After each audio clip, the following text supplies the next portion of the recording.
имрӯз кормандони кумитаи телевизион ва радиои назди ҳукумати ҷумҳурии тоҷикистон ва сохторҳои зертобаи он ҷашни наврӯзи байналмилалиро бо роҳандозии чорабиниҳои фарҳангию фароғатӣ ва варзишӣ истиқбол гирифтанд. Аз рафти тантанаҳои наврӯзӣ ҳамкоронамон гузориш омода намуданд. сар аз оғози тантанаҳои наврӯзи байналмилалӣ дар саросари ҷумҳурӣ фаъолияти самарабахши ҳайати эҷодиву техникии кумитаи телевизион ва радиои назди ҳукумати ҷумҳурии тоҷикистон бо инъикоси маъракаҳои мухталифи саривақтӣ ва пахши хабару гузоришҳои муфассал аз баргузории ҳамин гуна чорабиниҳои идона оғоз меёбад.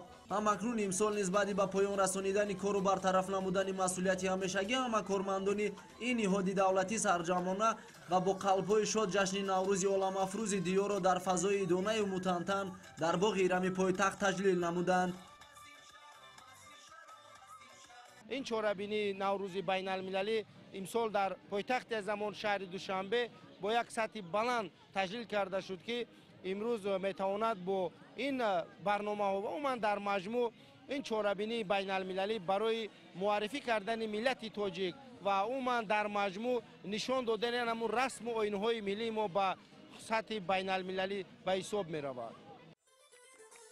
чун расмоини кӯҳани наврӯзӣ ҳар телевизион, радио ва рӯзномаю маҷаллаҳо дар гӯшаҳои алоҳида хони наврӯзӣ ороста дар баробари ҳафсину ҳафшини чунин ҳунарҳои мардумиро ба маърази тамошо гузоштанд.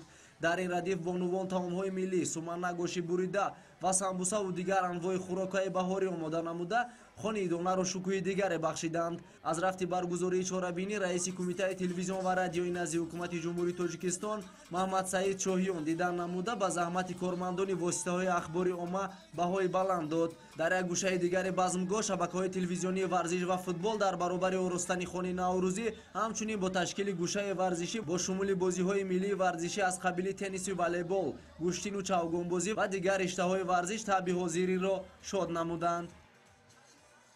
телевизиони варзиш бо телевизиони футбол дар қатори зерсохторҳои кумитаи телевизион ва радиои назди ҳукумати ҷумҳурии тоҷикистон имрӯз наврӯзи байналмилалиро бо як шукӯҳу шаомати хоса дар боғи Ирам баргузор намуд. дар инҷа мо тамоми намудҳои варзишҳои миллӣ аз қабили чавгонбозӣ, паҳлавонӣ ки яке аз суннатҳои хуби дар наврӯз ҷашн гирифта мешавад, дар ин ҷо ташҳир кардем, ки дар қатори боз солимҳо ҳам гузоштем дар ҳамкорӣ бо ширкати Кока-Кола. наврӯз ки аз кӯҳантарин ҷашнҳои табиат дониста мешавад, бо шукӯҳу шаомати хоса таҷлил кардани он дар саросари сарзамини ориёӣ аз ҳикмати виҷа бархурдор будани он дарак медиҳад. наврӯзро ки аз азал ҷашни эҳёи табиат ва бахшидани гуноҳҳои ҳамдигар унвон карданд, ба ин мавсими шукуфтанҳо рост омадани дигар идҳои баҳорӣ далели гуфтаҳои болост.